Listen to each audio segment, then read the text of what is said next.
أعوذ بالله من الشيطان الرجيم. قل هذه سبيلي أدعو إلى الله على بصيرة أنا ومن اتبعني وسبحان الله وما أنا من المشركين.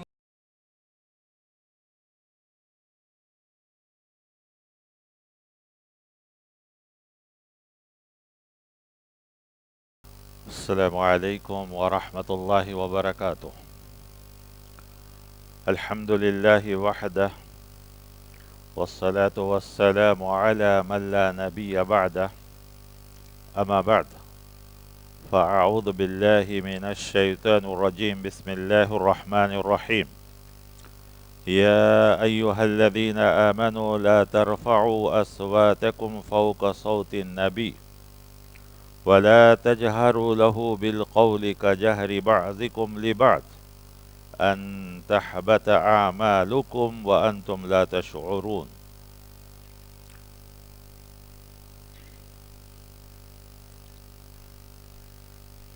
تمام تعریف و توصیف اس اللہ وحدہ لا شریک کو لائق اور زیبا ہے جو ساری کائنات کا خالق، مالک، حاکم و رازق.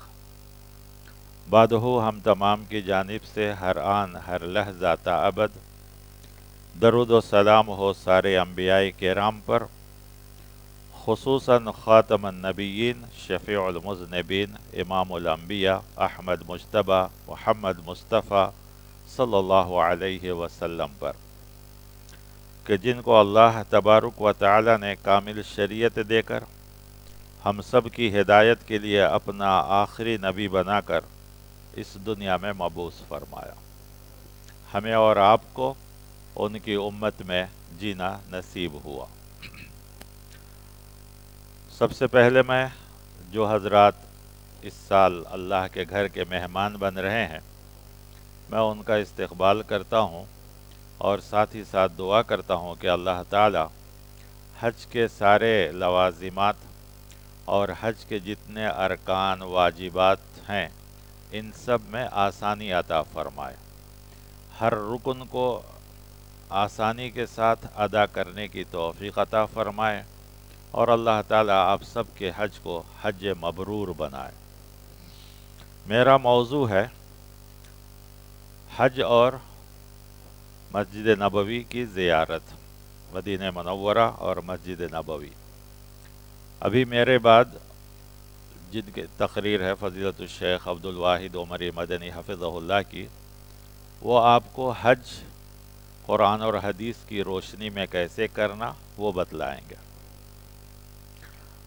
چند الفاظ میں حج کے تعلق سے کہہ کر میں اپنے موضوع پہ آتا ہوں. حج کرنے والے صرف دو چیز اپنے ذہن میں بیٹھا لیں. ایک یہ کہ آپ کہاں جا رہے ہیں. ایک ایسی جگہ جا رہے ہیں جو دنیا کی سب سے مقدس جگہ ہے، سب سے پاک جگہ ہے، سب سے مبارک جگہ ہے، سب سے عظمت والی جگہ ہے. یہاں دنیا میں جو نبی آئے ہیں ان میں سے اکثر و بیشتر کے قدم وہاں پہنچے ہیں. اللہ کے نیک بندوں، صالحین، شہداء، صدیقین، ان سب کے قدم وہاں پہنچے، اور جو عام انسان جاتا ہے وہ بھی وہاں سے پاک ہو کر آتا ہے. تو ایسی مقدس سرزمین پہ آپ جا رہے ہیں جس کو اللہ تبارک و تعالی نے کہا اول بیت وضع للناس، زمین پر سب سے پہلا گھر جو بنایا گیا ہے اس گھر کی زیارت، جو سب سے مقدس ہے، سب سے معظم ہے، سب سے عظمت والا گھر ہے، اس گھر کی زیارت، اور اسلام کا سب سے بڑا فریضہ، سب سے اہم فریضہ، سب سے اہم رکن جو حج ہے، اس حج کو ادا کرنے کے لیے آپ جا رہے ہیں. یہ جو دو مقامات ہیں مکہ مکرمہ اور مدینہ منورہ، یہ ایسا ہی ہے دنیا میں جیسا ہمارے جسم میں دو آنکھیں ہیں. اللہ تبارک و تعالی نے ان دونوں شہروں کو بڑی عظیمت عطا فرمائی. ان دو شہروں کے اللہ تبارک و تعالی نے بہت سی خوبیاں رکھی ہیں، بہت سی اچھائیاں رکھی ہیں. اللہ کی نعمتیں، برکتیں، رحمتیں ان شہروں پر بار بار اترتی رہتی ہے. خاص کر کعبہ کا کیا کہنا ہے، یہ سب آپ کو انشاءاللہ جو حج وہ بتلائیں گے. اکثر لوگ پوچھتے ہیں کہ مدینہ حج کا حصہ ہے کیا، مدینے کی زیارت. سوال یہ ہے، یہ نہ پوچھیں بلکہ سوال یہ کریں کہ ہمیں اور آپ کو اگر موقع مل جائے تو ایک آدمی کو زندگی مل جائے تو پوری زندگی بھی وہاں رہ جائے. اتنے دن اور اتنے دن کا کیا سوال ہے، پوری زندگی اگر موقع مل جائے مدینہ منورہ میں رہنے کی تو اس سے بڑی چیز اور کیا مل سکتی ہے. یا مکہ مکرمہ میں رہنے کی. یہ وہ دو شہریں ہیں کہ جس کے بارے میں آئے کہ ساری دنیا میں دجال آ کے فتنہ کرے گا، یہاں پر دجال کا فتنہ نہیں چلے گا. میں واقعہ ذہن میں آ گیا تو بتلاؤں. مدینہ میں ایک صاحب ہیں جو آئی ٹی میں تھے، پہلے جدہ میں رہتے تھے، بعد میں ان کو نوکری جو ہے مدینہ منورہ میں مل گئی. تو مدینہ منورہ کے جو ہوٹل کے جو آئی ڈی یہ بناتے ہیں سافٹ ویئر ہوٹلوں کے، وہی کام کرتے ہیں وہ. تو ایک بار جب پھر ان کو ٹرانسفر کہیں اور ہونے لگا تو ان کے بچے ان کو کہنے لگے کہ ابا جب ایک بار اللہ یہاں بھیج دیا ہے تو مدینہ وہ شہر ہے کہ جہاں دجال نہیں آئے گا، تو اس سے امن والی شہر کہاں ہے. آپ ایسا کیجئے کہ جو آپ کو ٹرانسفر ہو رہا ہے اور زیادہ فائدے ہو رہے ہیں، یہ کہہ دیجئے کہ مجھے زیادہ فائدہ نہیں چاہیے، میری نوکری یہیں رہنے دیجئے. تو الحمدللہ ابھی بھی وہ صاحب وہیں ہیں اور دوسرے بھی دین کے بہت سے کام کرتے ہیں. تو کہنے کا مطلب یہ کہ آدمی کے دل میں یہ تمنا رہتی ہے، تڑپ رہتی ہے کہ آدمی کو مدینہ منورہ یا مکہ مکرمہ ان دو بستیوں کی عظمت، رفعت، برکت یا فضیلت یہ سب مسلمان کے دل میں. کون ایسا مسلمان نہیں ہوگا جس کے دل میں مدینہ منورہ کی تڑپ نہ ہو، عظمت نہ ہو، وہاں جانے کی یا وہاں رہنے کی یا وہاں بسنے کی خواہش نہ ہو. تو بہرکیف ان سب چیزوں کی بڑی فضیلت ہے. میں جو آیت کریمہ تلاوت کیا یہ سورۃ الحجرات کی ہے. اس سورے میں بہت سی آیتیں ہیں جو ہم سب کے نبی، پیارے نبی محمد رسول اللہ صلی اللہ علیہ وسلم کی شان میں کہی گئی ہیں. یہ آیت، یہ سورت شروع ہی ہوتی ہے کہ اے ایمان والو لا تقدموا بین ید اللہ ورسولہ، کہ اللہ اور اس کے رسول سے آگے نہ بڑھو. مطلب کہ ان کا دین کا جو حکم ہے، جو طریقہ ہے، اس طریقے کو اپناؤ. آپ کی شریعت میں آپ کے حکم سے آگے نہ بڑھو. اس سورے کی ابتدا ہی اس آیت سے کہا واتقوا اللہ، اللہ سے ڈرو، ان اللہ سمیع علیم، اللہ سننے والا جاننے والا ہے. دوسری آیت جو میں نے تلاوت کی تھی کہ یا ایھا الذین آمنوا لا ترفعوا اصواتکم فوق صوت النبی، کہ ایمان والو اپنی آواز کو نبی کی آواز پر اونچی نہ کرو. اب اس کی کئی معنی ہو سکتے ہیں. ایک یہ کہ ہم نبی مجلس میں موجود ہیں تو ہم جب بات کریں تو ادب احترام کا خیال رکھیں. دوسرا یہ بھی ہے کہ نبی کا ایک حکم ہے تو اس حکم پر ہم اپنی دوسرا حکم نہ لگائیں، نبی کا طریقے پر ہم اپنا طریقہ نہ پیش کریں. یہ ساری چیزیں ہو سکتی ہیں. وَلَا تَجْهَرُوا لَهُ بِالْقَوْلِ كَجَهْرِ بَعْضِكُمْ لِبَعْضٍ، اور تم اپنی آواز کو اس طریقے سے ظاہر نہ کرو جیسے کہ تم آپس میں بات چیت کرتے ہو تو ایک دوسرے پر اپنی آواز کو بلند کرتے ہو. نبی کے سامنے، نبی کی بات پر، نبی کے حکم پر، نبی کے طریقے پر تم ایسا نہ کرو. اگر کرو گے ان تحبط اعمالکم، تمہارے عمل باطل ہو جائیں گے، وانتم لا تشعرون، اور تمہیں اس کا احساس بھی نہیں ہوگا. یعنی عمل باطل ہو گئی، ہمیں اس کا احساس بھی نہیں ہوا. تو آدمی کو ان سب چیزوں میں بہت احتیاط کرنا ہے. ایک صحابی تھے جن کی آواز اونچی تھی، انہی کے بارے میں یہ آیت نازل ہوئی، لیکن یہ حکم عام ہے، ہمیشہ کے لیے ہے. تو جب یہ آیت نازل ہوئی تو وہ صحابی گھر میں چھپ گئے. کہا کہ میں اب کیا کروں، کہیں ایسا نہ ہو کہ میرے اعمال ضائع ہو جائے، میرے اعمال باطل ہو جائیں. تو ان کو کہا گیا کہ اس کا مطلب یہ نہیں کہ تمہاری آواز اونچی یعنی موٹی ہے تو ایسے مطلب یہ ہے کہ ادب، احترام آپ کی باتوں کا، آپ کے طریقے کا، آپ کی ساری چیزوں کا ہے. تو یہ چیز ہے. لیکن ظاہری عمل بھی ہونی چاہیے. جب ہم وہاں پہنچیں تو ہمارے ساتھ یہ ہمارا عمل ایسا ہونا چاہیے. جس طرح مکے کو سب کچھ ہے اسی طرح مدینے کو بھی پیارے نبی صلی اللہ علیہ وسلم نے ساری چیزوں کی دعائیں کی ہیں۔ سب سے پہلے لوگوں نے لکھا ہے کہ مدینے کے بے شمار نام ہیں، اور لکھنے والوں نے یہ بھی لکھا ہے، تاریخ والوں نے، کہ مدینہ بھی ایک پرانا شہر ہے۔ بعض لوگوں نے یہاں تک بھی لکھا ہے کہ نوح علیہ السلام کی اولاد میں سے، ان کی اولاد میں سے کچھ لوگ نکلتے نکلتے وہاں پہنچ چکے تھے اور وہیں سے بسے تھے، اور وہیں سے وہ نسل آتی چلی آ رہی ہے۔ تو بے شمار نام ہے، لیکن اس میں جو مشہور نام ہے طابہ ہے، طیبہ ہے، یثرب ہے۔ آپ صلی اللہ علیہ وسلم کے مدینہ منورہ پہنچنے تک یثرب کے نام سے ہی زیادہ مشہور تھا، آپ نے اس کا نام المدینہ رکھا، اور اس کے بعد مدینۃ النبی مشہور ہو گیا، پیارے نبی صلی اللہ علیہ وسلم کا شہر۔ اور آج ہم اسے آپ جیسے مکہ معظمہ کہتے ہیں تو مدینۃ المنورہ کہتے ہیں، دونوں کو ایک ایک جو ہے عظمت اور یہ ساری چیزیں حاصل ہیں۔ آپ صلی اللہ علیہ وسلم سے یہ بھی مروی ہے کہ جب آپ مدینہ منورہ پہنچے تو آپ نے جو ایک قرآن کی آیت ہے، رب ادخلنی مدخل صدق واخرجنی مخرج صدق، کہ اللہ مجھے یہاں سے نکال تو بھی سچائی کے ساتھ، اور مجھے جہاں داخل کرے گا وہاں بھی سچائی کے ساتھ۔ تو کچھ مفسرین نے لکھا ہے کہ مدخل صدق سے مراد داخلہ جہاں فرما مدینہ ہے، اور جہاں سے مجھے نکال اچھی طریقے سے وہ مکہ ہے۔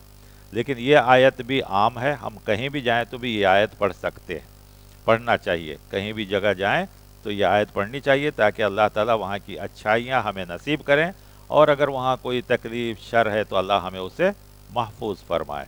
مکے میں بھی جب اب تو ساری تبدیلیاں ہو گئی، پہلے پیارے نبی صلی اللہ علیہ وسلم کا جو گھر ہے اور وہاں سے آنے کے جو گیٹ تھے وہاں یہ آیتیں لکھی ہوئی ہوتی تھی، اور آپ صلی اللہ علیہ وسلم جب مکے میں بھی داخل ہوئے تھے پہلی بار فتح مکہ کے وقت تو آپ نے یہی آیت پڑھی تھی، رب ادخلنی مدخل صدق واخرجنی مخرج صدق۔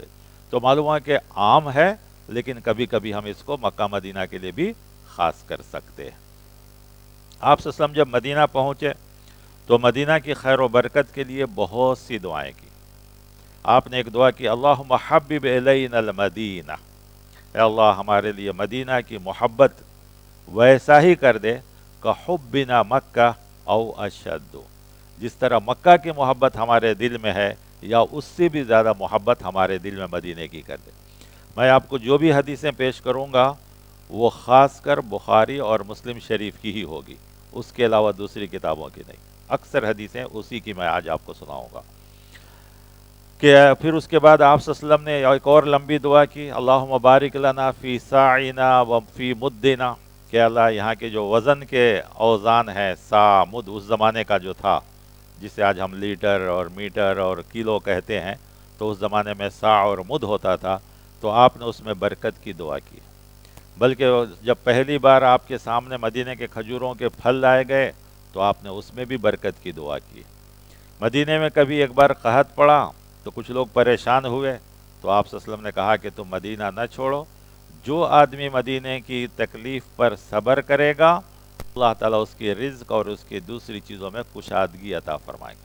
تو فضائل کے بھی بے شمار احادیث ہیں۔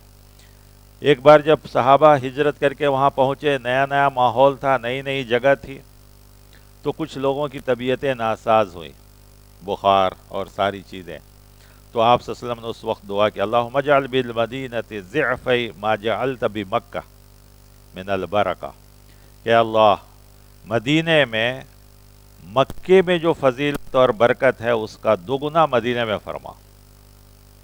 مکے میں جو کچھ برکت وغیرہ ساری چیزیں ہیں مدینے میں اس سے زیادہ عطا فرما۔ پھر آپ نے کہا کہ یہاں جو بخار اور بیماری ہے، جو گرمی ہے، اس کو جحفہ ایک مقام ہے جو مدینے سے دور ہے، وہاں اس کو کر دے۔ تو آپ صلی اللہ علیہ وسلم نے یہ دعا فرمائی۔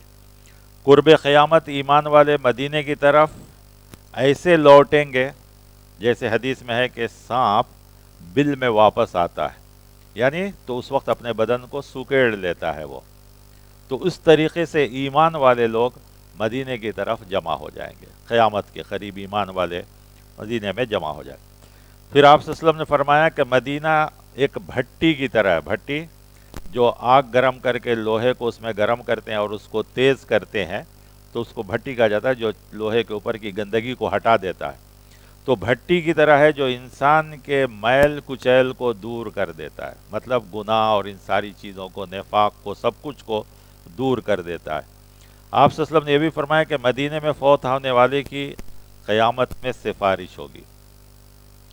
ساتھ ہی ساتھ کچھ چیزیں لوگوں کو بھی بتلائی گئی کہ جو لوگ مدینہ جاتے ہیں اور خاص مدینے کے جو باشندے ہیں، اب تو بہت سے لوگ ہیں وہاں کے باہر کے بھی، بہت سے الٹے سیدھے کام بھی کرتے ہیں باہر والے، لیکن جو خاص مدینے کے باشندے ہیں، کہا گیا کہ ان کو کوئی خوف زدہ کرے، ان کے ساتھ بدسلوکی کرے، مکر و فریب کرے تو اس کے اوپر اللہ فرشتوں کی لعنت، اور اگر ان کو کوئی تکلیف دے تو اس کے نفل اور فرض قبول نہ ہو۔ یہ بھی جو ہے صحیح احادیث میں سے۔ پیارے نبی صلی اللہ علیہ وسلم جو دجال کا واقعہ اس کے بارے میں کہا کہ وہ کبھی داخل نہیں ہوگا۔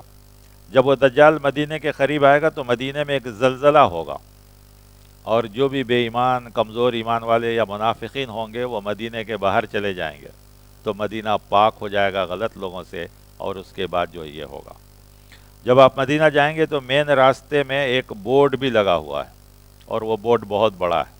ایسا بورڈ آپ کو جدہ سے نکلیں گے تو وہاں بھی راستے میں ملیں گے، تو اس میں یہ ہوگا کہ ہم ضیوف الرحمن کو مرحبا کہتے ہیں، لیکن مدینے میں جو بورڈ لگا ہوتا ہے اس میں یہ لگا ہوتا ہے کہ مدینہ کبھی کسی بدعتی کو پناہ نہیں دیتا، اور کسی بدعتی کو مدینے میں پناہ دینا نبی صلی اللہ علیہ وسلم کے اوپر جفا کرنے کے برابر ہے۔ تو یہ بھی جو ہے مدینہ منورہ میں یہ ساری چیزیں آپ کو ملیں گے۔ مدینے کے بہت سے فضائل ہیں، لیکن اصل چیز ہم کو کیا ہونی چاہیے؟ تو پیارے نبی صلی اللہ علیہ وسلم خود فرماتے ہیں لا تشد الرحال الا الى ثلاثة مساجد المسجد الحرام ومسجد الرسول صلی اللہ علیہ وسلم ومسجد الاقصی۔ ہمیں مکہ کے علاوہ 3 مسجدوں کا سفر عبادت کی نیت سے کرنے کا حکم۔ دیکھیے لوگ اسی میں غلط سمجھاتے ہیں کہ کیا اس کے علاوہ ہم کہیں نہیں جا سکتے ہیں؟ کیا نہیں، آپ پوری دنیا جائیے، لیکن عبادت کی نیت سے، عظمت سمجھ کے، عبادت سمجھ کے، عبادت کی نیت سے ہمیں صرف یہ 3 جگہ کا حکم ہے۔ باقی گھومنے کے لیے، سیر و سیاحت کے لیے، عبرت حاصل کرنے کے لیے پوری دنیا ہم کو گھومنے کا قرآن کریم کہتا ہے سیروا فی الارض فانظر کیف کان عاقبۃ بے شمار آیتیں ہیں قرآن کریم میں کہ زمین میں گھومو پھرو، دیکھو اللہ کی نشانیاں، اللہ تعالیٰ کے نیک بندوں کے بھی، اور جو گناہ گار ہوئے ہیں جن کے اوپر عذابیں آئی ہیں ان کو بھی دیکھو اور عبرت حاصل کرو۔ تو عبادت کی نیت سے جو حکم ہے وہ صرف 3 مسجدیں، وہ ہے سب سے پہلے مسجد حرام، مسجد نبوی اور مسجد الاقصی۔ تو اب مسجد مدینہ منورہ یا مسجد نبوی کیا یہ حج کا حصہ ہے، یا ہمیں وہاں کس نیت سے جانا ہے؟ آپ جتنی بھی کتابیں پڑھیں، حج کے واجبات بھی ہیں، اس کے ارکان بھی ہیں، اس میں کہیں کسی نے نہیں لکھا ہوگا حج کے ارکان میں کیا ہیں؟ احرام، عرفہ اور طواف زیارہ۔ یہ 3 چیزیں چھوٹ گئی تو حج نہیں ہوتی ہے، وہ آپ کو شیخ پورا تفصیل سے بتلائیں گے۔ واجبات میں کیا ہیں؟ واجبات چھوٹتے ہیں تو دم دینا پڑتا ہے، لیکن یہ سب چیزیں تفصیل سے آپ کو شیخ بتلائیں گے۔ البتہ ہمیں کئی بار، آپ سے زیادہ تو نہیں لیکن پھر بھی ہمیں بھی غریب کو جانے کا موقع ہوا ہے، آپ لوگ تو وہیں تھے مدینے میں تو بار بار حج کیے ہوں گے، لیکن ہمیں بھی جانے کا موقع ہوا تو اکثر لوگ دم کے نام پر حاجیوں کا دم نکالتے رہتے ہیں، تو ایسا نہیں کرنا چاہیے۔ اللہ غفور الرحیم ہے، آدمی پوری کوشش کرتا ہے، 30-35 لاکھ کی بھیڑ ہے، کبھی کچھ تھوڑی بہت آگے پیچھے کوئی چیز ہو گئی تو اللہ تعالیٰ اس کو قبول کرنے والا ہے۔ خواہ مخواہ پریشان کرتے ہیں حجاج کو، بہت سے فون آتے تھے اس وقت، تو ہم اکثر کہتے ہیں کہ بھائی دم کے نام پر حاجیوں کا دم نہ نکالیے، بلکہ کچھ اللہ پہ بھی بھروسہ کیجئے، وہ غفور الرحیم ہے۔ ہاں ایک آدمی کیئرلیس ہو کر کہ نہیں اللہ غفور الرحیم ہے چلو یہیں بیٹھے رہیں، یہ غلط چیز ہے۔ آدمی کوشش کر رہا ہے، محنت کر رہا ہے، واقعہ پڑھ رہا ہے، سب کچھ کر رہا ہے، لیکن ایک بھیڑ کی وجہ سے کوئی چیز آگے پیچھے ہو جا رہی ہے تو وہ تو ساری چیزیں اللہ تعالیٰ کے پاس قابل و قبول ہیں. باہر کا وہ شیخ کا موضوع ہے، میں اس میں دخل دینا نہیں چاہتا. تو لا تشد الرحال، یہ نیت سے میں یہ بتلانا چاہ رہا تھا کہ کسی کتاب میں نہیں لکھا ہوگا کہ حج کے ارکان میں یا حج کے واجبات میں یا حج کے مستحبات میں مدینہ منورہ داخل ہے شیخ کسی کتاب میں؟ نہیں ہے. لیکن حج کے ارکان میں نہیں ہے، ہمارے ایمان کے ارکان میں ہے، ہمارے اسلام کے ارکان میں ہے. نبی سے محبت کا تقاضا ہے کہ جب ہم اس سرزمین پر جائیں تو اس جگہ کو بھی جائیں. یہ ہونی چاہیے، کیونکہ حج بھی ہم کو کس نے سکھایا؟ پیارے نبی صلی اللہ علیہ وسلم سکھائے. دین ہم کو معلوم ہوا پیارے نبی صلی اللہ علیہ وسلم کی وجہ سے. دین کہاں سے پھیلا؟ پیارے نبی صلی اللہ علیہ وسلم کی وجہ سے، مدینہ منورہ سے، صحابہ سے. اللہ کو بھی ہم نے جانا تو نبی کی وجہ سے جانا ہے، دین کو جانا تو نبی کی وجہ سے جانا. تو یہ ہمارے لیے سعادت کی بات ہے کہ اس سرزمین پر جاتے ہوئے بھی اگر یہاں نہ گئے تو یہ ہمارے ایمان اور ہماری محبت رسول کی بات آ جاتی ہے. حج تو ایک عبادت ہے، حج تو ایک فریضہ ہے، ایک ارکان ہے، لیکن یہاں ایمان کا سوال ہے، محبت نبی کا سوال ہے. لہذا یہ پوچھنا کہ کتنے دن جائیں یا نہ جائیں، بلکہ یہ سوچیں کہ موقع مل جائے تو کتنے دن رہیں ہم وہاں. یہ ہم کو سوچنا چاہیے، یہ ہم کو معلوم کرنا چاہیے.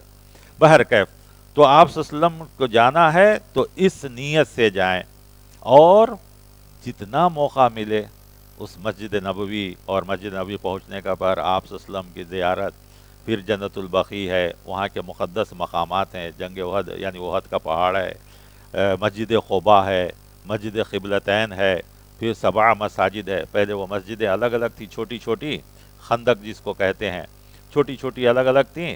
اب بہت سی مسجدوں کو توڑ کے ایک بڑی مسجد بنا دی گئی، لیکن 2 ابھی بھی ہے، مسجد فتح اور مسجد عمر یا مسجد علی، شاید ایسا ہی 2 میں سے کوئی ایک ہے.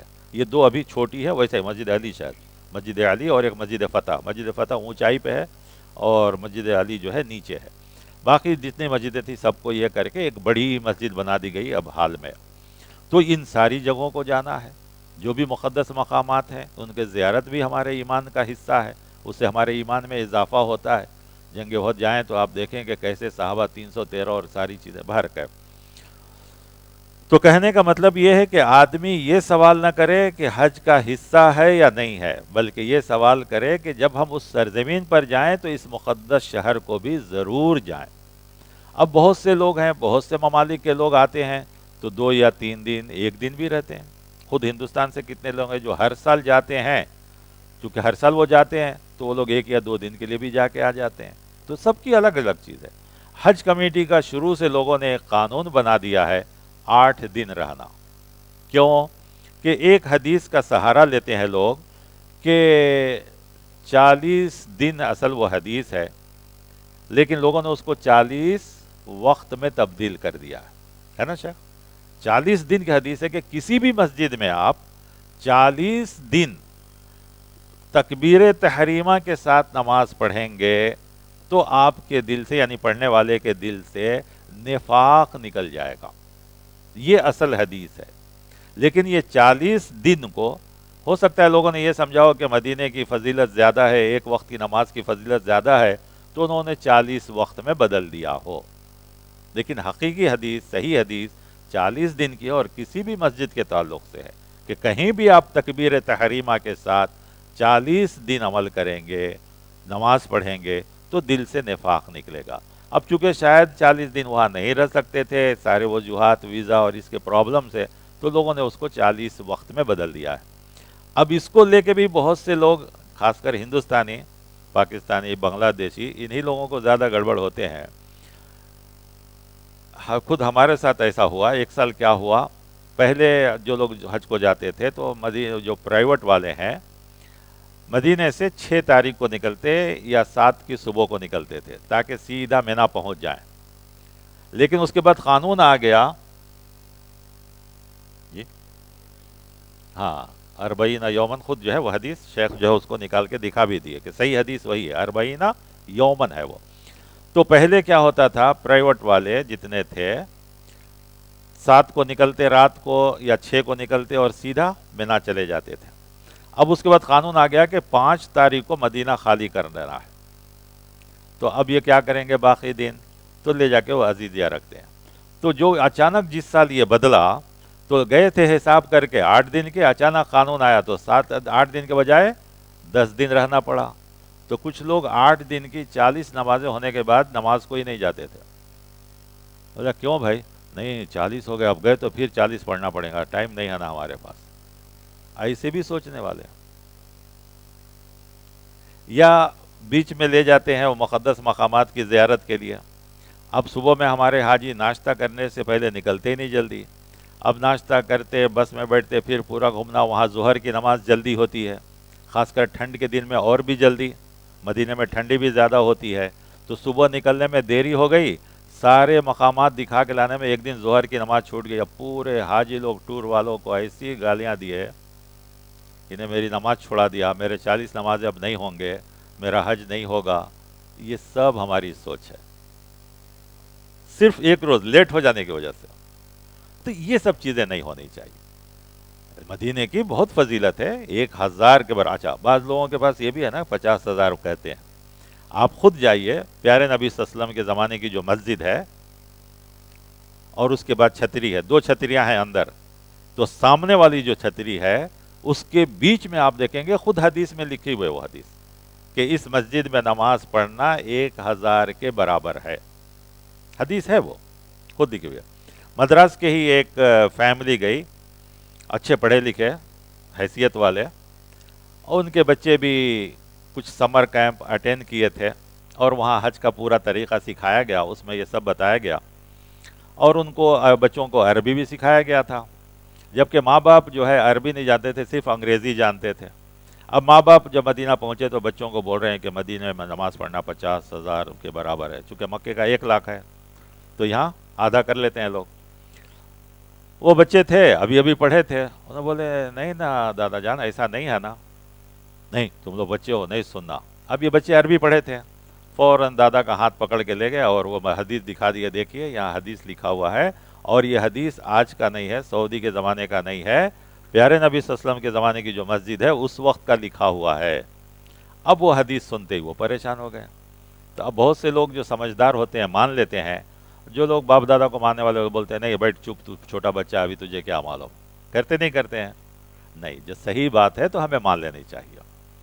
اب اس سے مسجد نبوی کی شان کم نہیں ہو جاتی ہے، شان وہی رہے گی جو ہم سب کے نبی پیارے نبی محمد رسول اللہ صلی اللہ علیہ وسلم کی باتوں میں شان ہے، یہ اصل چیز ہونی چاہیے۔ تو اس قسم کی باتیں بھی وہاں ہوتی رہتی ہیں، آپ حضرات صحیح چیزیں سیکھ کر جائیں، کیونکہ حج بار بار نہیں ہوتا ہے، اتنا ہم خرچ کر کے جاتے ہیں، اتنا وقت لگاتے ہیں، اگر خدا نخواستہ کوئی ایسی چیز ایک ہے جو آدمی کو معلوم نہیں ہے، غلطی کیا وہ اللہ معاف کر دیتا ہے، لیکن ثواب کی نیت پر کریں گے تو وہ ثواب کے بجائے الٹا گناہ بن جائے گا۔ امام ابن قیم رحمۃ اللہ علیہ سے پوچھا گیا کہ اللہ تبارک و تعالیٰ چور کو، زانی کو، شرابی کو، سب کو کہتا ہے کہ اگر وہ توبہ کرے تو میں معاف کر دوں، لیکن مشرک اور بدعتی کو کیوں نہیں؟ شرک کرنے والے کو تو بالکل نہیں، اس لیے کہ جب تک وہ خود توبہ نہ کرے تو قیامت میں تو ہرگز معاف نہیں۔ سورہ توبہ، سورہ نساء کی 2 آیتیں ہیں، ان اللہ لا یغفر ان یشرک بہ ویغفر ما دون ذلک لمن یشاء، خود اس میں اللہ تعالیٰ کرے ویغفر ما دون ذلک لمن یشاء، یعنی شرک کے علاوہ جو کچھ ہے میں چاہوں تو معاف کر، لیکن وہ بھی کریں میں چاہوں تو، اس کا مطلب ہی نہیں کہ یہاں پرمیشن مل رہا ہے کہ شرک کے علاوہ سارے گناہ کرو، نہیں، اللہ چاہے گا تو معاف کر لے، لیکن شرک اللہ نہیں معاف کرے گا۔ 2 بار یہ آیت سورہ نساء میں آئی۔ تو اللہ تعالیٰ شرک کو نہیں باقی سب چیزوں کو معاف کرنے کے لیے، تو انہوں نے بڑی اہم بات کہی، کہا کہ آدمی جو چور ہے، چوری کرتا ہے تو بھی اس کے دل میں ڈر رہتا ہے، اور کبھی وہ سینہ تان کے نہیں کہتا کہ میں چور ہوں، آپ اس کو پکڑ کے بولیے تو وہ ڈرتا ہے، شرماتا ہے، کہتا ہے آئندہ نہیں کروں گا۔ شراب پینے والا بھی ہوتا ہے، سب کچھ ہوتا ہے، لیکن شرک و بدعت کرنے والا اس کو نیکی سمجھ کے کرتا ہے، اور آپ اس کو منع کریں گے تو الٹا آپ کو برا بھلا کہتا ہے، ہوتا ہے نہیں ہوتا ہے؟ شرک و بدعت سے آپ منع کیجئے تو الٹا آپ کو غلط نام دے گا، آپ کو برا بھلا کہے گا، آپ کو غلط کہے گا وہ، اور یہ اس کو نیکی سمجھ کے کر رہا ہے، اسی لیے اللہ تعالیٰ اسے معاف نہیں. کیوں؟ کہ جب تک اس کے دل میں غلطی کا احساس نہیں ہوگا تب تک اللہ اسے معاف نہیں کرے گا. اگر اس کو احساس ہو گیا کہ میں غلط کر رہا ہوں تو اللہ اسے معاف کر دے گا. تو اس لیے جو ہے امام ابن قیم رحمۃ اللہ علیہ وہ کہتے ہیں کہ معلوم یہ ہوا کہ جو چیز انجان میں ہو جائے یہ الگ بات ہے، لیکن جان بوجھ کر کرنا، ثواب کی نیت سے کرنا اور وہ ثواب نہیں ہے تو یہ غلط ہے. تو اب سب سے اہم بات ہے کہ وہاں جب ہم پہنچے تو کیا کریں.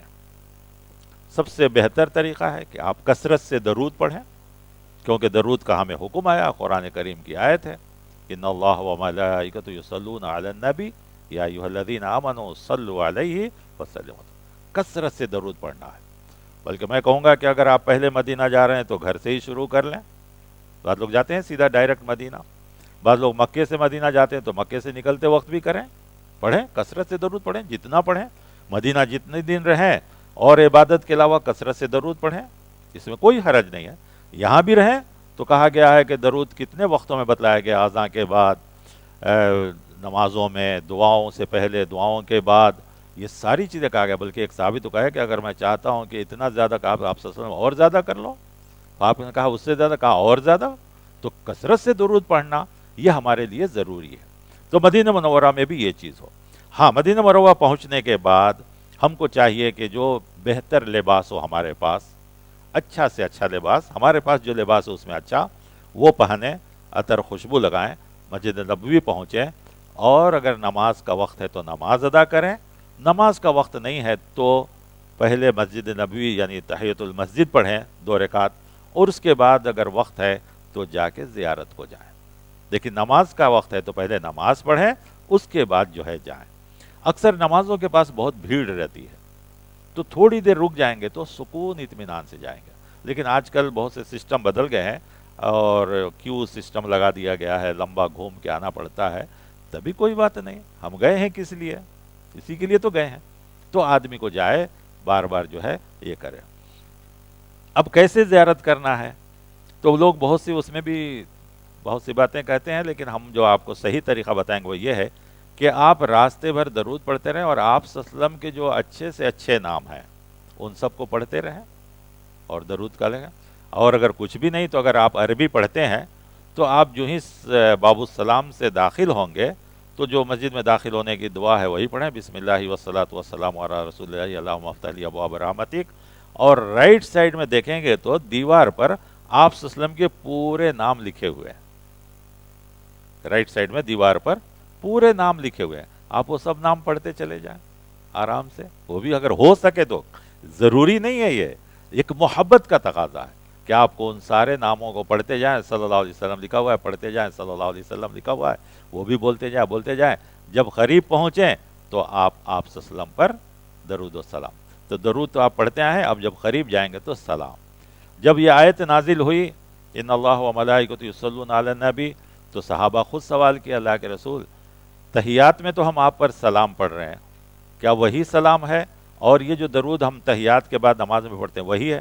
آپ صلی اللہ علیہ وسلم فرمایا کہ ہاں وہی ہے، کہ اللہم صلی علی محمد وعلی آل محمد، یا اسی کا مختصر اللہم صلی علی محمد وعلی آل محمد وبارک وسلم، یا صلی اللہ علیہ وسلم جب بیانوں میں ہم پڑھتے ہیں. اور وہاں پہنچیں قبر کے بعد تو کہیں السلام علیکہ ایھا النبی ورحمۃ اللہ وبرکاتہ، جو ہمارے تحیات میں ہے. اسی طرح حضرت ابوبکر صدیق رضی اللہ عنہ کو، پھر اس کے بعد حضرت عمر رضی اللہ عنہ کو، پھر اس کے بعد اپنے لیے جو بھی کرتے ہیں کرتے ہوئے پھر جو ہے آپ نکل. لیکن وہاں پر ادب و احترام کا خیال رکھنا چاہیے. آج کل موبائل کا زمانہ ہے، آپ وہاں بھی دیکھیں گے بہت سے لوگ موبائل آن کر لیتے ہیں، لائیو ٹیلی کاسٹ، اور دکھا رہے ہیں کہ ہم یہاں جا رہے ہیں. تو بندے تو وہاں محبت کا اظہار کر رہا ہے یا اپنی خواہش پوری کر رہا ہے؟ ایک طرف تو کہتے ہیں کہ نبی کا احترام ایسے ویسے، اور وہیں پر ساری چیزیں ہو رہی ہیں، ایک دوسرے کو دھکا دینا یا ایک دوسرے فوٹو لینا یا یہ کرنا یا وہ کرنا. یہ تو ساری چیزیں 24 گھنٹے لائیو ٹیلی کاسٹ ہو رہی ہیں، دیکھ ہی سکتے ہیں. اب مزید اس کی فوٹو وہاں لینے کی کیا ضرورت ہے یا نہیں؟ 24 گھنٹے مکہ مدینہ لائیو ٹیلی کاسٹ ہو رہا ہے، آرام سے دیکھ سکتے ہیں. آپ کے فون کے کیمرہ سے بڑے بڑے کیمرے وہاں لگے ہوئے ہیں اور لائیو ٹیلی کاسٹ ہو رہے ہیں، دیکھ سکتے ہیں. وہاں زیادہ سے زیادہ احترام ہونی چاہیے، ادب ہونی چاہیے. کسی کو تکلیف نہ دیں، دھکا دھکی نہ کریں، آرام سے جائیں، یہ ساری چیزوں. بہت سے لوگ جائیں گے تو وہاں پر آپ کو یہ کہتے ہوئے ملیں گے، کیا یہ حکومت ہمیں وہاں چھونے تک بھی نہیں دیتی، ہمیں وہاں قریب تک بھی نہیں دیتی، وہاں بھی پولیس کھڑا کے رکھی ہے. اگر وہ پولیس کو ہٹا دیا جائے نا تو نہ وہ جالی بچے گی نہ قبر بچے گا. ایسی بے حرمتی کریں گے ہمارے لوگ کہ وہ جالی بھی نہیں بچے گی، اور روزانہ کتنے لوگ گریں گے مریں گے وہ بھی کوئی ٹھیک نہیں. کیونکہ ہر آدمی کیا کرے گا نہیں کرے گا، ہمارے لوگ چپ کے رہیں گے. تو حکومت جو کر رہی ہے وہ امن و سلامتی کے لیے اور ادب و احترام کے لیے. وہ لوگ بھی آپ دیکھیں گے تو بہت آہستہ بات کرتے ہیں، وہاں خالی کہیں حج حج حج، ہاتھ سے زیادہ اشارہ کر. تو وہ لوگ تو خود ادب احترام کر رہے ہیں، اور اگر نہ کریں گے تو نتیجہ کیا ہوگا آپ اور ہم بہتر جانتے. تو لہذا یہ سب چیزوں پر اعتراض کر کے خواہ مخواہ اپنے اعمال کو ضائع کر لینا اور بیکار چیزوں میں پڑنا، اپنا وقت ضائع کرنا، ان سب چیزوں سے بچنا چاہیے. اب ایک سب سے بڑا مسئلہ یہ ہے کہ زیارت کس نیت سے کرنی چاہیے. ہم کو حکم ہے کرنے کا، کرنا چاہیے بس. اب وہ کس نیت سے کیا، ہمیں اس کی ضرورت نہیں ہے. کیونکہ بعض کتابوں میں بڑی موضوع تو ضعیف تو دور کی بات، موضوع احادیث ہیں اور بڑے مشہور ہیں، اچھی اچھی کتابوں میں ملیں گے آپ کو. لیکن جو بھی محدثین ہیں اور جو صحیح فقہاء ہیں اور جو محققین ہیں، محققین یعنی تحقیق کرنے والے، ریسرچ کرنے والوں نے کہا ہے کہ یہ ساری حدیثیں موضوع ہیں. یہ ساری حدیثیں موضوع ہیں. جیسے اس میں سے ایک ایک من حج ولم یزرنی فقد جفانی، کہ جو آدمی حج کیا اور میری زیارت نہیں کیا اس نے میرے اوپر ظلم کیا. تو یہ چیز جو ہے صحیح نہیں ہے. اب ضروری بات ہے کہ حج کو جو بھی جائے گا، تو کون ایسا مسلمان ہے جو مدینہ نہیں جائے گا؟ ہے کوئی مسلمان؟ تو یہ سب چیزیں جو ہے. اسی طرح من زارنی بعد مماتی فکأنما زارنی فی حیاتی، کہ جو میری موت کے بعد میری قبر کی زیارت کرے گا گویا وہ میری زندگی میں میری زیارت کر رہا ہے. یہ بھی صحیح نہیں ہے. یہ سب موضوع احادیث ہے. اسی طرح جو ہے من زارنی وجبت لہو من زار قبری وجبت لہو شفاعتی. حالانکہ مدینے میں کوئی انتقال کرے تو اس کی شفاعت کا صحیح حدیث ہے، اس میں کوئی شک نہیں. لیکن یہ کہ قبر کی زیارت کرے اسے شفاعت نصیب ہوگی، تو ان سب احادیثوں کو اکثر محققین نے موضوع قرار دیا. اچھا پورے جو ہے، لہذا ان سب چیزوں کو. اب ایک سب سے بڑا مسئلہ آتا ہے کہ جب ہم وہاں سلام کریں یا درود پڑھیں تو ہمارے دل میں کیا ہو کہ آپ صلی اللہ علیہ وسلم حیات ہیں. سب سے پہلے ہمیں اس مسئلے میں پڑھنا ہی نہیں چاہیے. ہم کو کہا گیا درود پڑھو، ہم کو کہا گیا سلام کرو، یہ ہماری ڈیوٹی، بس فنش. اب اگر حیات اور ممات کی بحث کریں گے تو اس میں ہمیں کچھ کہنے کی ضرورت نہیں ہے. آج خود ان لوگوں میں دو گروپ بن گیا ہے، حیاتی مماتی. یعنی جو لوگ اپنے آپ کو کہتے ہیں نا عاشق رسول یا اہل سنت، وہ اہل سنت، سب مسلمان اہل سنت ہیں. لیکن جو لوگ دعویٰ کرتے ہیں آج ان میں ہی دو گروپ بن گیا، دونوں ایک دوسرے کو کافر کہتے ہیں. استغفر اللہ. خود مسلمان ساری دنیا ہم سب کو مسلمان کہتی ہے، کہتی نہیں کہتی ہے؟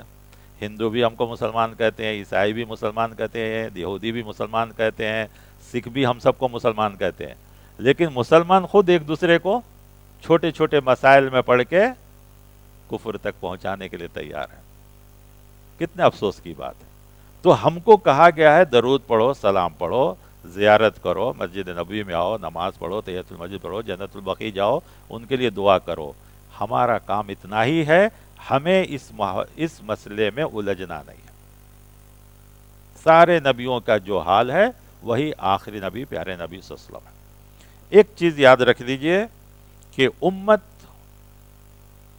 جو امت محمدیہ بنی ہے، اس سے پہلے دو امتیں تھیں. کتنی امتیں تھیں ہمارے سے پہلے؟ دو. کون کون؟ یہود، نصارہ، جس کو سورہ فاتحہ میں کہا گیا مغضوب ضالین، ہے نا. مغضوب کیوں ہوئے؟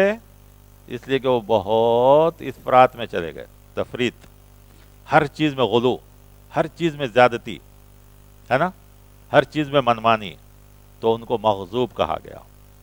ضالین عیسائیوں کو کہا گیا، یہ ہر چیز میں محبت میں گمراہ ہو گئے۔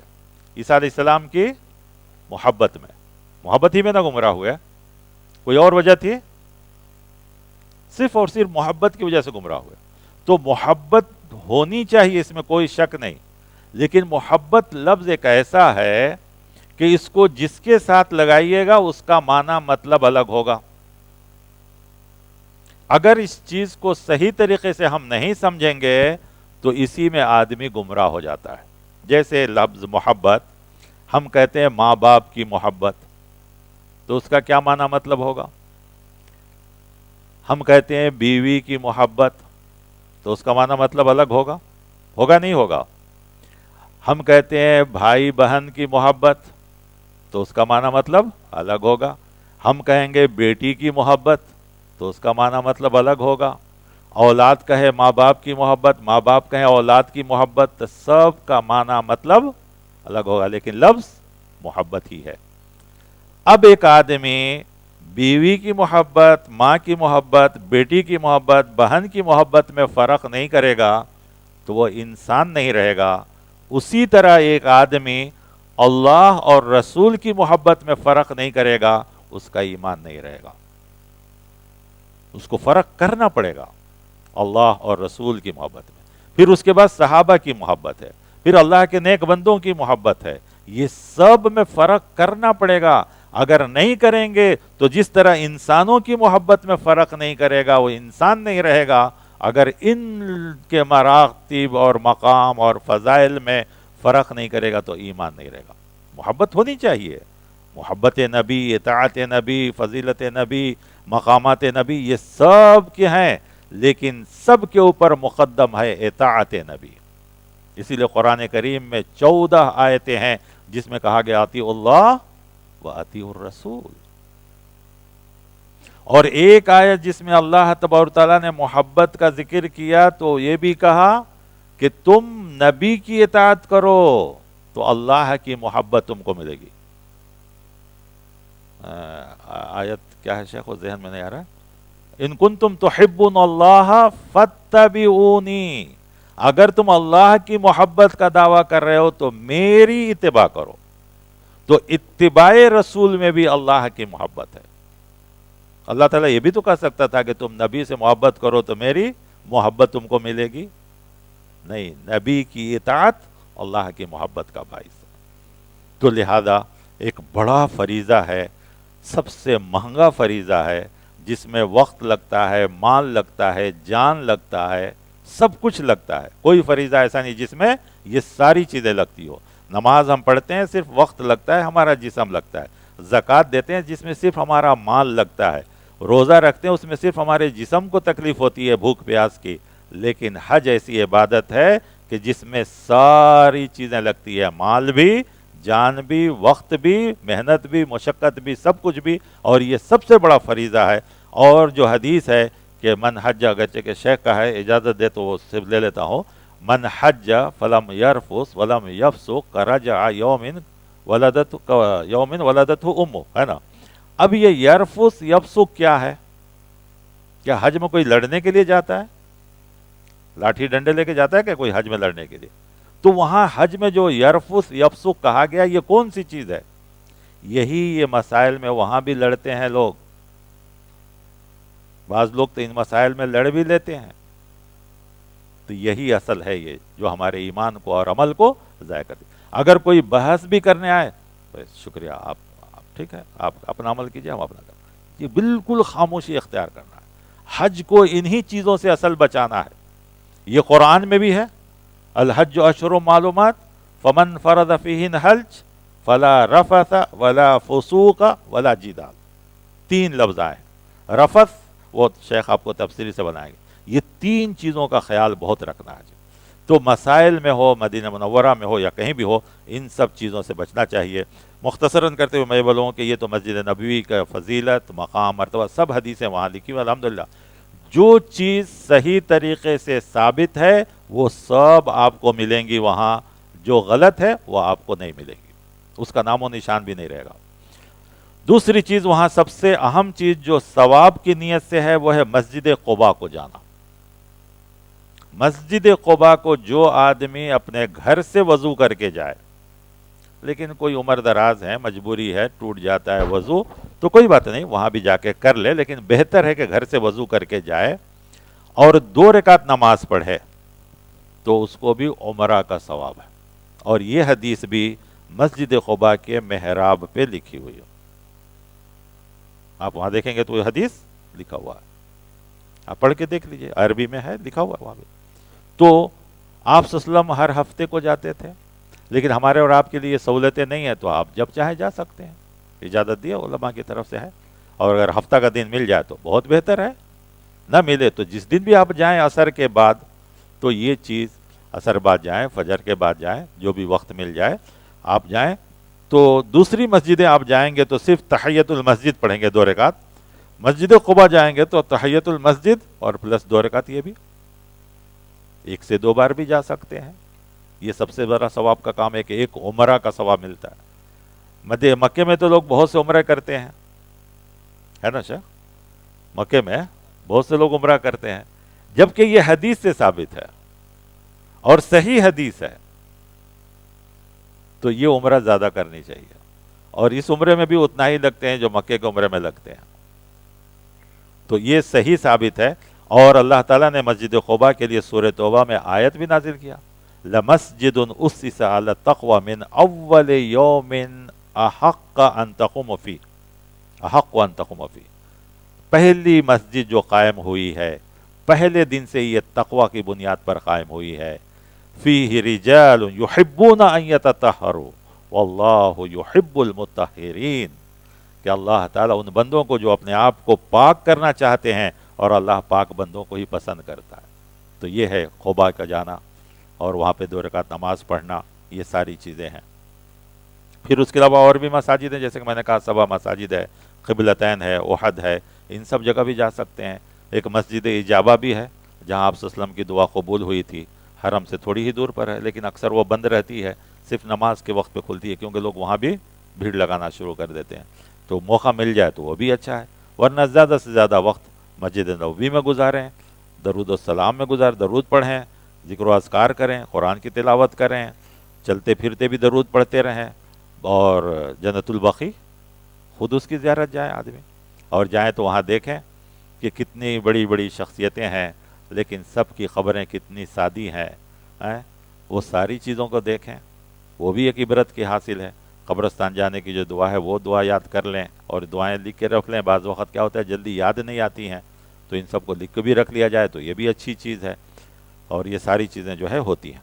تو بہرکیف جو مختلف فی مسائل ہیں جن میں اختلاف ہے لوگوں کا، تو یہ لوگوں کا اختلاف ہے، دین میں اختلاف نہیں ہے، یہ لوگوں کے سمجھنے کا اختلاف۔ بعض لوگ اس کو محبت میں بہت زیادہ یہ کرتے ہیں، اور یہ سب چیزیں جو ہوئی ہے محبت میں ہی ہے، لیکن میں نے اسی لیے سمجھایا کہ محبت ہونی چاہیے اس کی لمٹ، ورنہ جس طرح نصارہ عیسائی عیسیٰ علیہ السلام کی محبت میں گرفتار ہو کر گمراہ ہو گئے، کہیں ایسا نہ ہو کہ ہم اور آپ بھی غلط محبت میں اپنے ایمان کو ضائع کر دیں۔ آپ صلی اللہ علیہ وسلم کتنا سختی سے منع کیا ہے، لا تجعل قبری وثنا یعبد، کہ میری قبر کو تم سجدہ گاہ نہ بنا لو، عبادت گاہ نہ بنا لو، مجلس اس کی جگہ نہ بنا لو۔ آپ صلی اللہ علیہ وسلم نے خود اس کو فرمایا ہے، بلکہ آخر عمر میں تو آپ نے دعا ہی کر دی۔